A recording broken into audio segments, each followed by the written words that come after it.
Hey guys, it's Joe from American Muscle, and today we're going to be taking a closer look at the Sprint Booster V3 power converter fitting all 08 and newer Challengers. Now this is going to be the perfect mod for any Challenger owner out there that is just unhappy with the way the throttle pedal feels in their Dodge, and they're looking for an easy to install and quick mod that's going to help fix that problem. So in order to understand what the Sprint Booster does, we need to go back in time, talk about how throttle pedals used to work and how they work now in the modern day. Back in the old days, it was a simple mechanical connection, whether it be with a linkage or a throttle cable, right to that butterfly valve in the throttle body. So when you press the throttle pedal down, there is no lag whatsoever, as it's a hard connection. Nowadays though, car manufacturers, they take the easier way out, and that is to do it with computers. So what happens when you press the throttle pedal down in any modern Challenger, it sends a signal to a computer, which then sends a signal to your throttle body telling it to open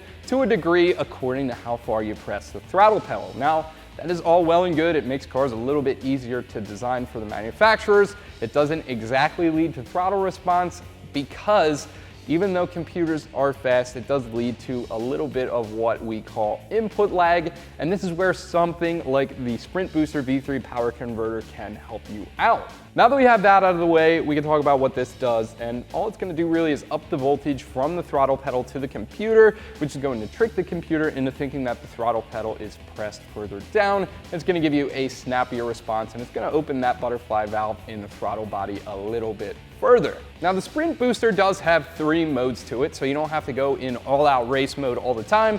There's off, which is basically just going to be stock, and then there's the green mode, that's going to be your sport mode, and then there's the red mode, that's going to be the full-out race for the most throttle response. Each of those modes, sport and race, they each have 9 levels of individual adjustment, so you can really dial in the response of your throttle pedal. This one does have 2 features about it that I do really like. One of them is the pedal lock, which means once this is in that setting, it's not going to allow the car to come off of idle. And then there's also a valet mode, which isn't going to let it rev all the way out to the red line, just in case any valets want to Ferris Bueller your Challenger. Another great feature about this one in particular, no computer tuning required, completely plug and play. This is just going to drop right in right before our throttle pedal, which means if you don't like this, take it out and you're completely back to stock.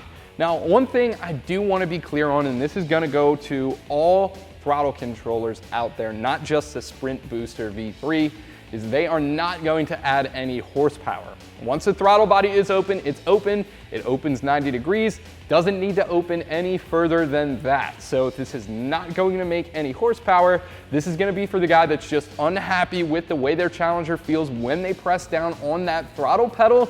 They're looking to up the response and get that throttle body open a little bit faster, a little bit more responsive under the right foot. If you fall into that situation, this is going to be the perfect mod for you. Pricing, going to drop in right around that $300 mark. And again, you're going to know if you need something like this. If you're just unhappy with the way that throttle pedal feels, this is pretty much going to be your end-all be-all solution. Install for this going to be a simple 1 out of 3 wrenches. Like I said, completely plug and play, no retuning, no wiring knowledge necessary to get this installed. Should take you about 15 minutes with no tools whatsoever in the driveway. One thing I do want to mention is it's a little bit tough for our camera guy to see in the footwell of any Challenger. It's just really cramped. We're going to show you how it's done outside of the car first, and then we're going to do our best to show you the inside of the car. So without any further ado, let's head over to our Challenger, bring this with us, and I'll show you how it's done. So over by the Challenger, and like I said earlier, things in that footwell are pretty tight. So I'm going to try to tell you how this works outside of the car first, and then we're going to do our best to show you what it will actually look like. But it's really, really simple. You guys probably won't even need me to tell you how to do this.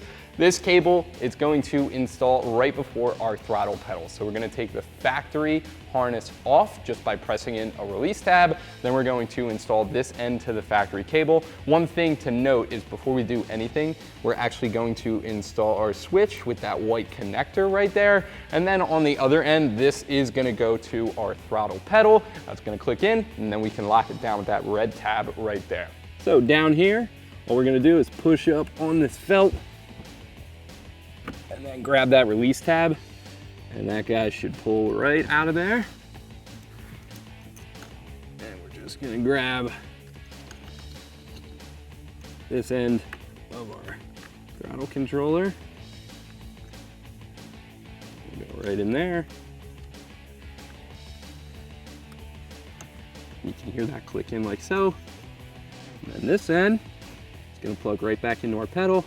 And then you push that red tab down.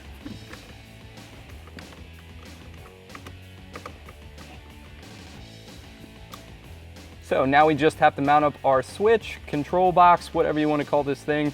The kit does include a little bit of adhesive, so all we're going to do, peel off one side, stick that to the back.